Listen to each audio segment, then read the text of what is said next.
Fantastic. And there it is. It's going up. Hey, everybody. Welcome back to the Sustainiacs. I am Michael Vincent. And you probably don't recall this guy, but he was my highest viewed podcast. It still remains that way by a slight margin. It's Thomas Healy, my old friend and my new good friend and reacquaintanced friend. And he's CEO of Hyliion. And here he is. Welcome to the show, my friend. Well, thanks for having me back on. And hey, maybe we can make this your new highest listened to, watched video out there. So let's set that as the goal leading in. It might be. I don't know. You know, you had some investor fans, let's say, back there that were not entirely enthralled with the fact that you were on such a lowly podcast as mine. You know, they were like, perhaps he should be doing work instead of being on your loser podcast show. And I was like, come on, man. I know this guy. We're friends, dude. Well, in good news, a lot of those people still follow us and have stayed with us on this journey, and hopefully they'll be watching this again and kind of be able to listen about this whole evolution the company has gone through since the last time we chatted. I mean, a ton has changed in our world. A lot of improvements have been made, a lot of new territories, but the underlying root thing is still. We still have a sustainability focus, which is what we're here to talk about. Yeah, it's fantastic. And I love the pivots that have happened. And just to let everybody relax, if you're watching this, you're one of about 100,000 people that'll see this over the next month. So it actually is reaching people. and they are actually decision makers across the globe now, which is fantastic. Because when we first talked, it was all North America. Now it's only about 63% North America. It's awesome. Is here. The rest of it is a little known island off the coast of Brazil. No, I'm just kidding. It's Europe and Asia. that you've got a server running, just continually watching videos now. Exactly, and which is why you're on, because you gave me the sustainable electricity to run it all the time and just have these. No, that's all. That is lies. None of that is true. So let's go through this, because the first time you came on, you were on sustainability. You were on Sustainiacs, but it was really centered on freight, and that's where you and I both we met. Was on What the Truck, when I was used to do What the Truck with Dooner at Freight Waves, which was fantastic. And I think you had just become like, you were celebrating by going to Taco Bell or something like that because of your IPO, I think it was, as you were celebrating the first time we met. But things have changed, dude. I mean, I've talked to you before about the technology that you had co-developed and bought the rights to, I think, or acquired the rights to with and I forget who it was, a P&G or somebody in Cincinnati, I believe. GE, yeah. GE, that's what Aerospace. It was. Yeah. When I think of Cincinnati, I think of P&G, as most people do, right? But it was General. You had the city correct, though. Yeah, the team's still up there in Cincinnati, but it was GE Aerospace. And I can, for the listeners, I can give you kind of the what were we and what are we now? Yeah, because fantastic. Some people Please might not know. Because I'm butchering it all over the place. You do it. I'm butchering it. So I founded the company back almost 10 years ago now. And initially we were focused on electrifying the commercial vehicle space, which hence the What the Truck interview. And at that point, I mean, there was so much momentum going into electrification. And, there's still a lot of talk about it. But the reality is, over the last few years, it's been a very tough go at electrifying vehicles. And unfortunately, many of the peers, probably also people that you've interviewed, have gone or are nearing bankruptcy, right? And you've got a long laundry list of names like the Proteros of the world, the Lordstowns, XL Fleet, the list goes on, that have either gone bankrupt, they've had to pivot their model, and it's tough to electrify commercial vehicles. And we saw that the market really wasn't supporting it. We were in a really unique position a year ago where we had both the commercial vehicle business plus this power generator, KARNO generator solution that we bought out of GE. But we were burning a lot of cash. Thankfully, we still had a lot of cash on our balance sheet. And so what we said is, we see the writing on the wall in the commercial vehicle space. This is kind of going down an ugly path.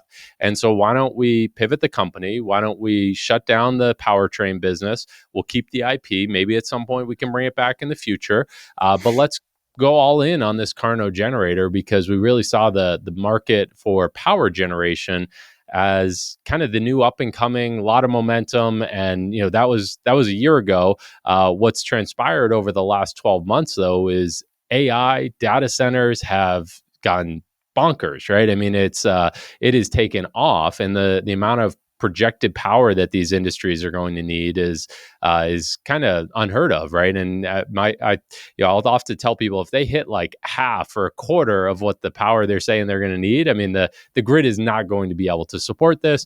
And so it kind of embodies this whole model of, let's just make power on site locally to supply whatever you need, and that's where the KARNO generator comes in.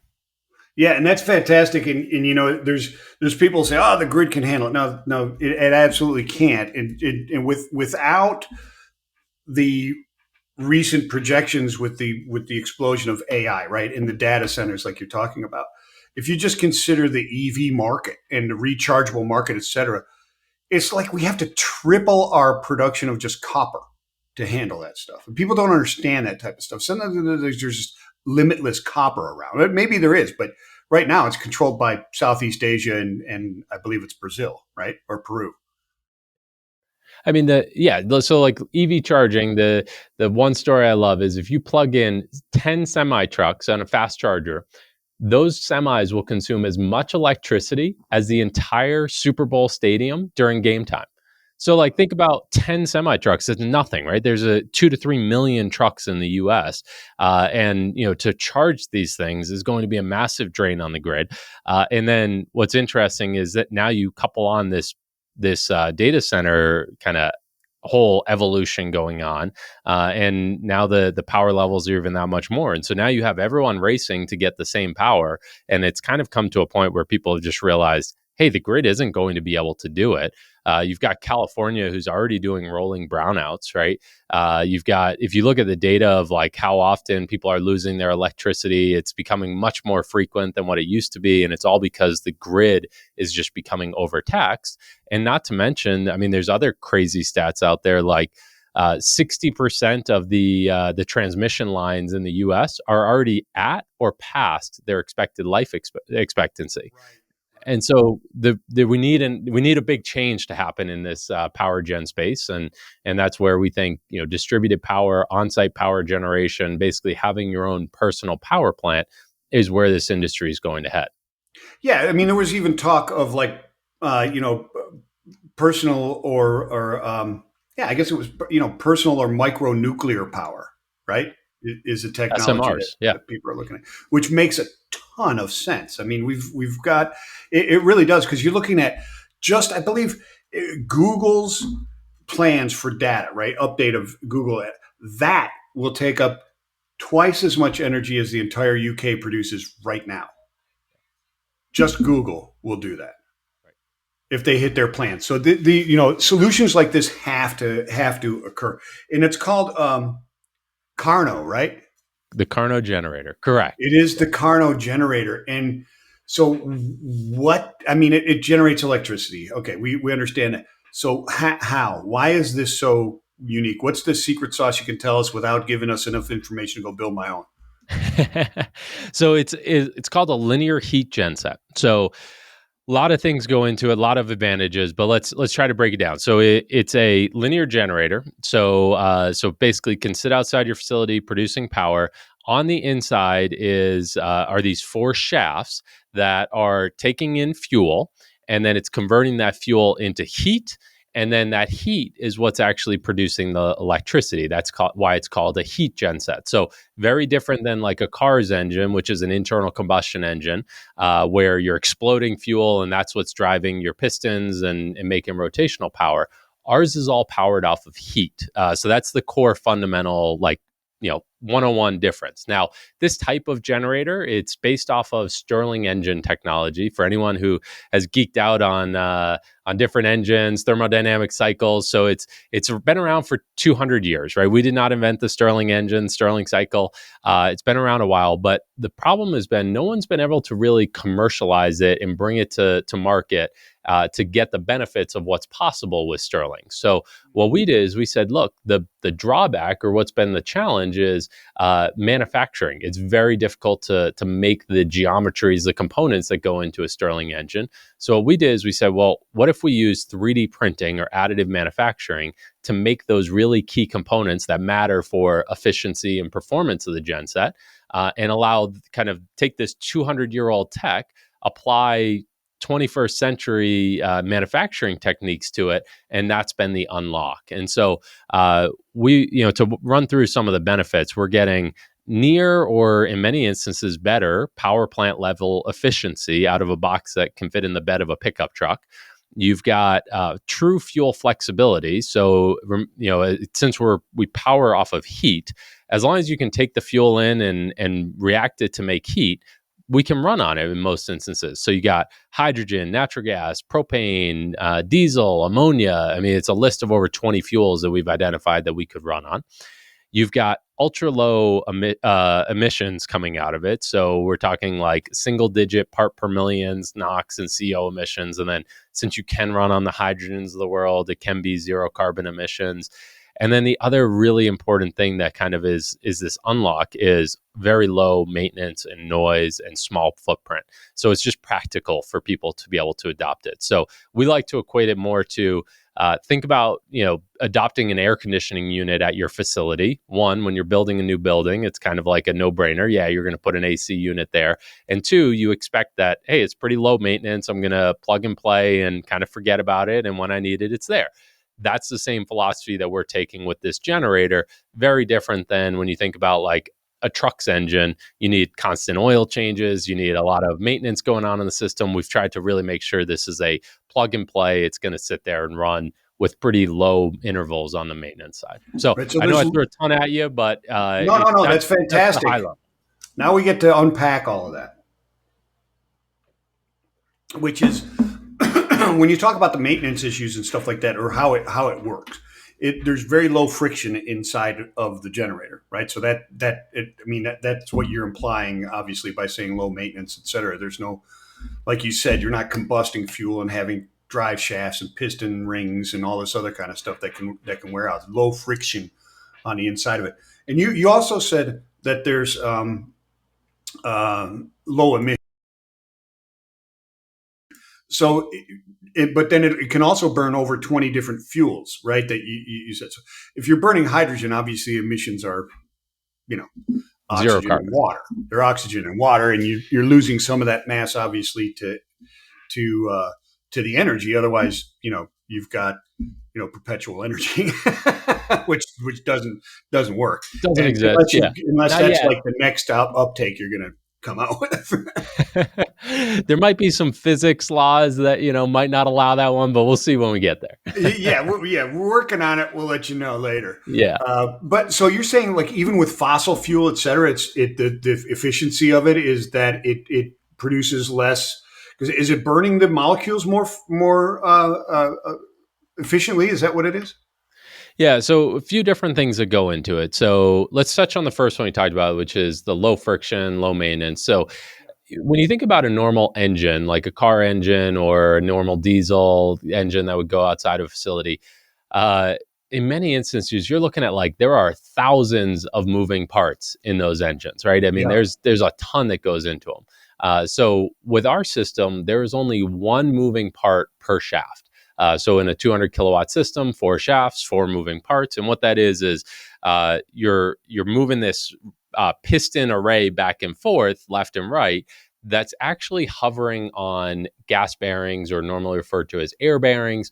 And so what's happening is now you don't actually have like in a car engine where you've got bearings that are lubricated in oil.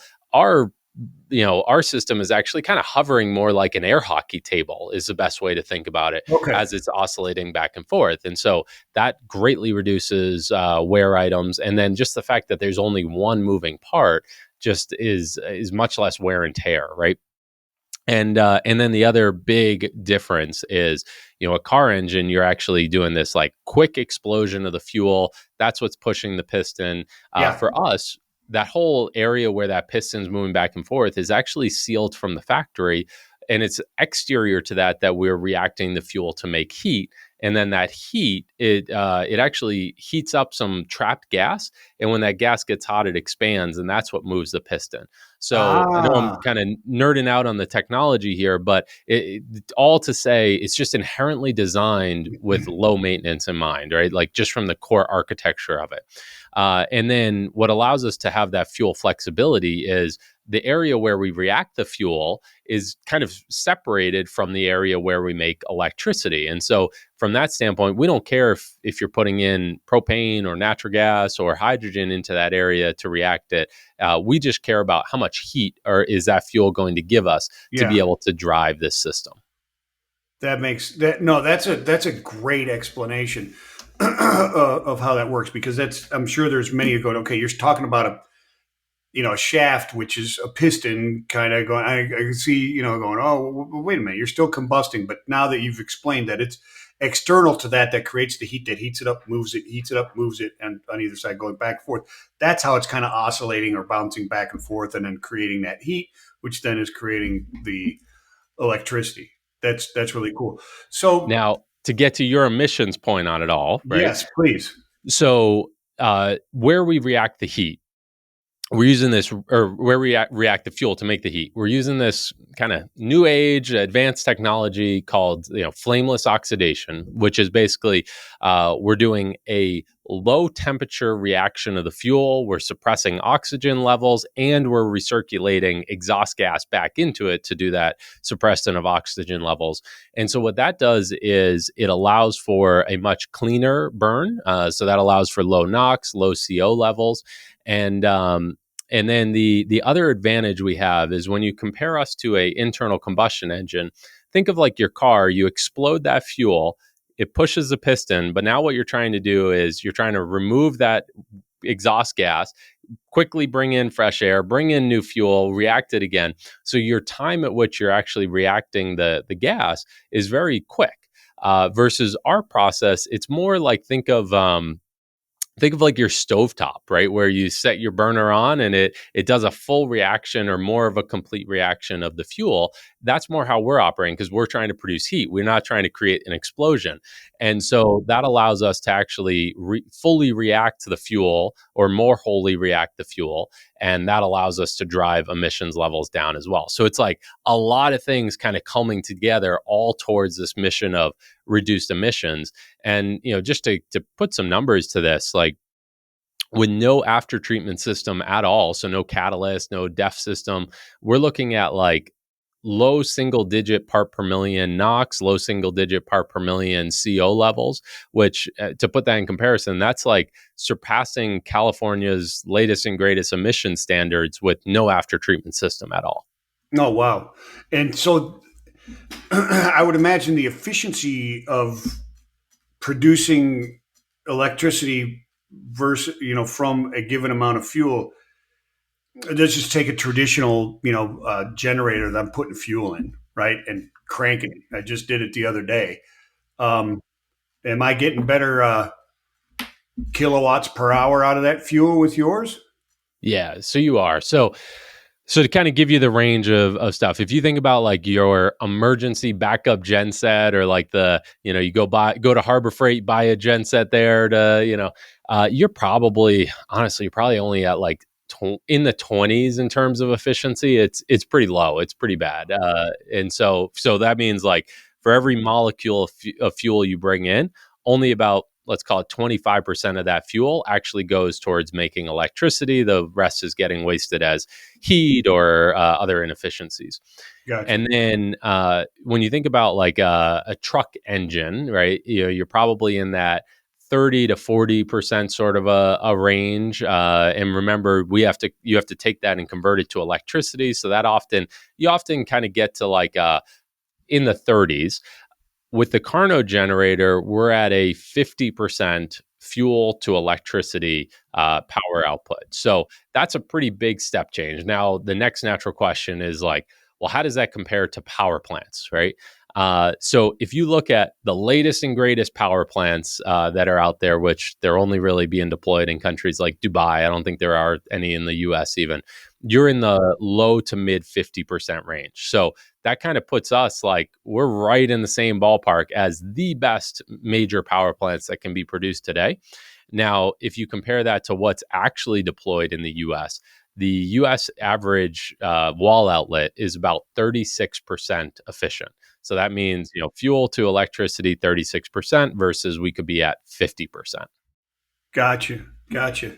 That's really, really, really interesting. And plus, and that's just the efficiencies, because I never really thought of that when I was looking at EVs and discussing EVs with people, et cetera. And it's interesting they brought that up, because I'm like really late to the game. I just started reading about the efficiencies of the actual power plants, I don't know, 2 or 3 weeks ago. And it was someone who was arguing for EVs, saying, no, the efficiency is actually all that is actually tremendous. And it is better, I guess, than pouring gas in an ICE engine, right? But it's not fantastic by any means, right? Yeah, and so like anyone can slice data any way they want to kind of prove their Sure. story, right? I mean, Yeah.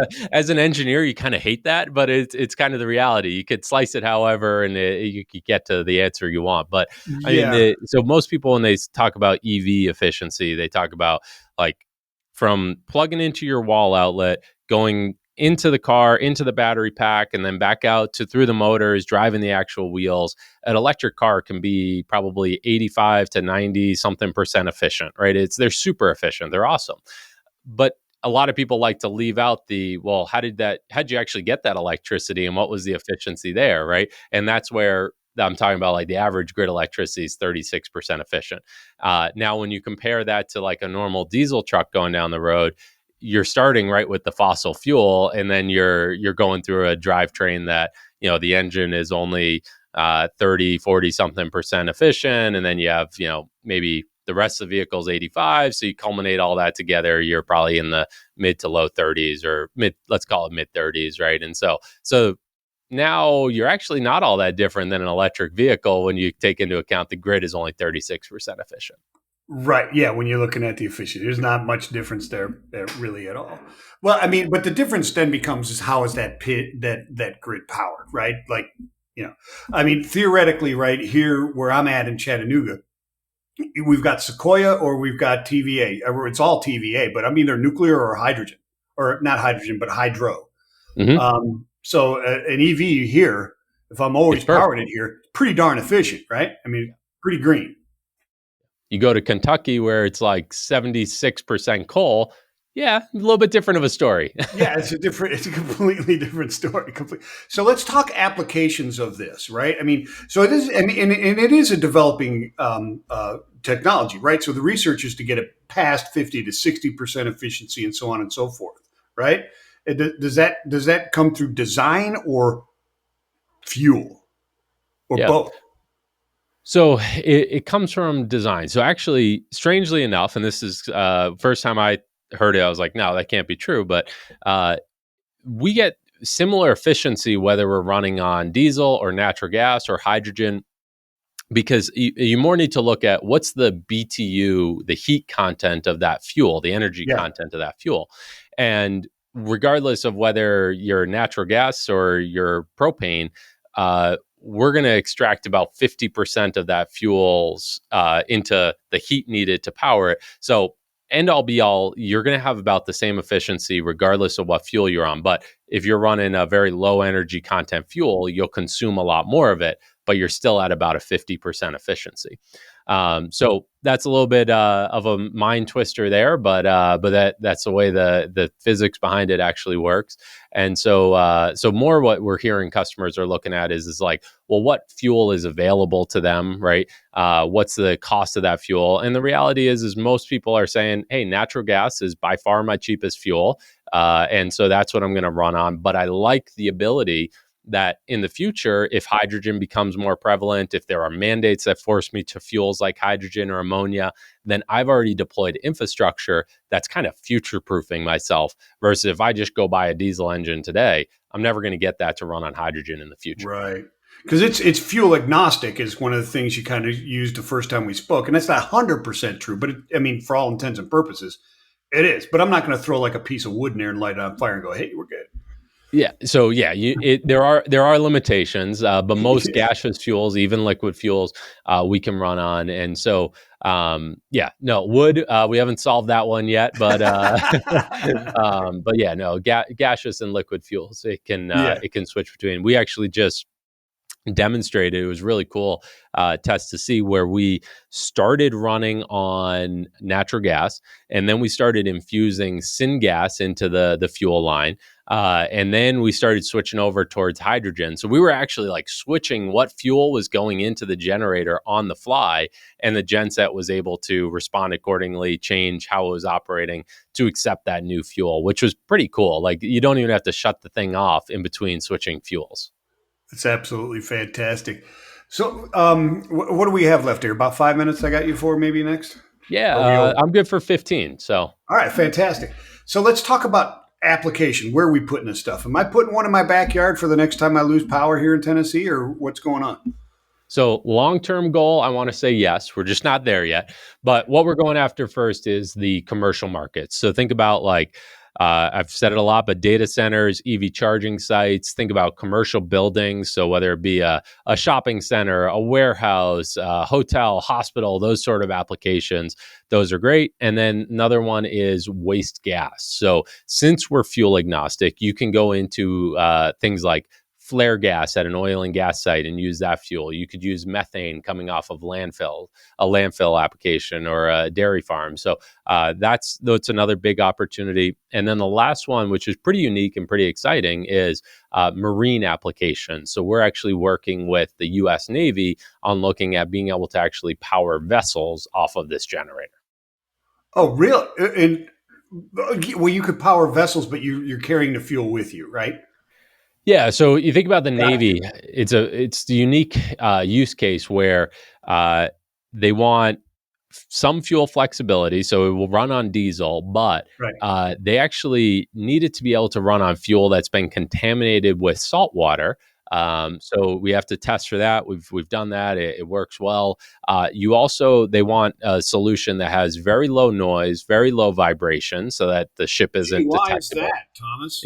Yeah, no idea there. And then the last one is they're moving towards a philosophy where they need stuff to be extremely low maintenance. Because if you think about the evolution of the Navy, up until now, it's been all these manned vessels. You think of an aircraft carrier, you got thousands of people on it, right? You actually have people who are dedicated just to taking care of the engine. Oh yeah. Going forward, the military has been vocal about it. The world is moving towards autonomous. There aren't going to be people on these ships, and so that there's no one there to maintain the diesel engine when it needs an oil change, right? Yeah. And so that's where they need to move to solutions that are just inherently much lower maintenance. Gotcha. Gotcha. Like what was one of the recent ones was the manta ray, right? For the Hmm. that the high speed, low friction, unmanned Okay. submarine, basically, right? It looks like a manta ray type of thing. Anyways, you look that up; it's pretty cool. Yeah. You probably already know about. You're not allowed to tell me your generator's already on it. Probably is No what I comment. No. yeah, and you guys are responsible for all of the drone activity over northern New Jersey too, I imagine. I've been hearing about that one. I can confidently say we have no involvement in that. Excellent. Yeah, you've done your due diligence. You guys are clean, right? I absolutely love it. So, I mean, when we talk about these things as a solution, what are the range sizes? I mean, well, let me ask you this first. Can it be used to subsidize, or like you said, like you're already taking exhaust and putting it back in, right? So if you're in a situation like a Navy vessel or something like that, the exhaust from what is going on, can it not be pumped into this and reused as energy? Or stored and then reused as energy, or condensed and reused as energy at a certain point? Or Yeah, so what we try to do with the exhaust is make sure that we've pretty much used any bit of fuel that's left in that right. cycle we've consumed, and that's where we are doing some of that recirculating of exhaust gas. So once Sure. once we're ready to kind of release it out of the genset, it's pretty much spent, right? So at that point, it no longer can be used as a fuel to power it. So that's where we are, Yeah. as part of our process. You need to bring Well, fresh air in. You need to bring the fuel in, and that's kind of the new source of energy coming in. yeah. Let me try and ask it this way. What is the I mean, if you could scale it, right, and you had and like you're saying, like commercial use of it, is it because of the consumption and you turn it on and it's running at a certain level and you can't dial it down enough, or is it because the technology right now still costs that much to do that? It's just not. This doesn't make economic sense. Yeah, so I think I see where you're going with it. So our base gen set is 200 kilowatts of power. Now you can scale anywhere from 2 kilowatts all the way up to 200, right? You can select what power level, very similar to a diesel engine. Now, as you're at low power levels, you're not as efficient, right? So what we like to say is Sure. you want to really keep the genset running from 50% power to 100% power. That's where you're going to be in a sweet spot for efficiency. You can run it at lower, but it's just not as efficient. And then, so what we're targeting is for applications like, let's take a shopping mall. They probably need 2 to 3, like a I'm thinking like a Home Depot size sort of a building, right? You need like Yeah. two Okay. to three generators to run that sort of size facility, and so they can scale up and down on their power levels to get the desired amount they need. But you would have 3 assets sitting outside. Now, if you go into more of a data center, you're talking more like 10, 50, 100 megawatts of power needed. And so what we're doing is we're still using that core 200 kilowatt module, but we're stacking them together to get to that desired power output. Gotcha. Now, when you were jokingly, but we're hopefully going to be serious about it long term, talking about a household application, we would need to move to a physically different size genset. It would be much smaller than the one today. That's a new engineering undertaking, which is on our roadmap. We plan to get to it in the future, but for now we're focused more on that 200 and up type power level. Gotcha. Is so when you talk about, I mean, and people, you go check out the Hyliion.com and go to applications, their page, / applications / and you can see data centers, EV charging, et cetera, and go through there and read through these different use cases. It's tremendous stuff. And, one of the ones that really caught my eye was landfill and wastewater management, right? Or treatment, not only to power them, right? But to power and send the electricity elsewhere, right? I mean, I was just reading an article about, you have the new technology. It's becoming better and better from space to be able to see where the methane plumes are and how much is coming out and all that kind of stuff, right? So that's basically discovering locations where you can power a KARNO, right? Yeah. Yeah. And so there's methane coming off of tons of different sites: oil and gas, landfills, wastewater treatment plants, right? And everyone's cracking down on, hey, it's really bad for the environment to just let that methane gas off, right? So Yeah. that's where flaring has become very prevalent. But the reason that people often go towards flaring as opposed to making electricity is because the fuel has the gas coming off the landfill has a ton of different kind of particulates in it that if you throw them into a normal natural gas engine, it's probably be one of the last times you run that natural gas engine, right? Yeah, it can't handle those It'll those work fuel. once. Yeah, the fuel impurities can't be handled.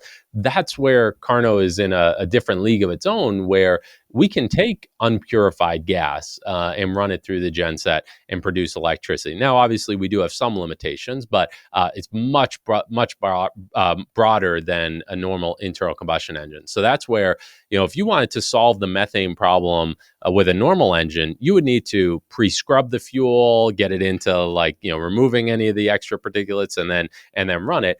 Our philosophy is more, just give us the gas that you got coming out of the landfill and we'll run it and we'll make electricity, giving you that positive byproduct.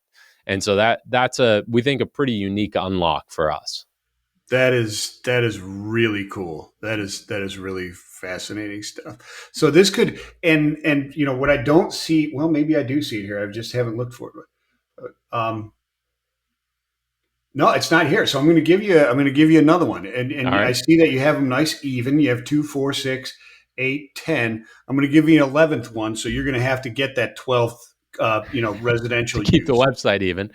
Yeah, to keep the website even, because I know you're very smart, but even you can't turn 11 into an even number.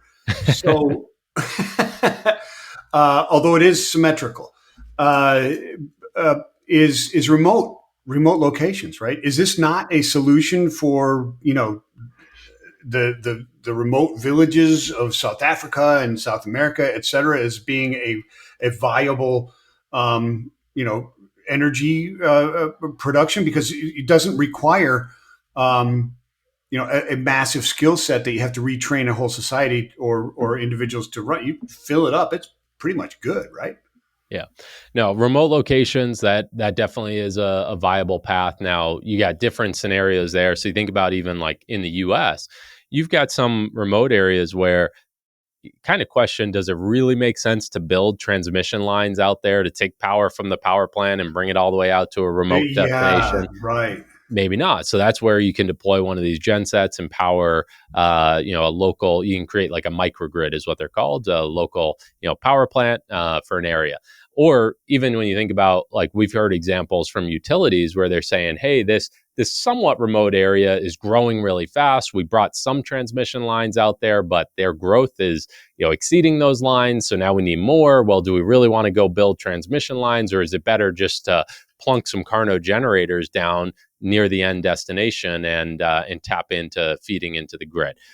Or you go more, I think, the path you were thinking of you think of countries where they're underdeveloped, where transmission lines haven't even been built, right? Power plants Right. aren't It's not even built, and there. now you just bring this box in and you approach it more of, hey, whatever fuel you have availability to, is it propane, is it diesel, natural gas, and it can run and make power and be very efficient, clean, but also be a low maintenance solution, which would obviously be important as well.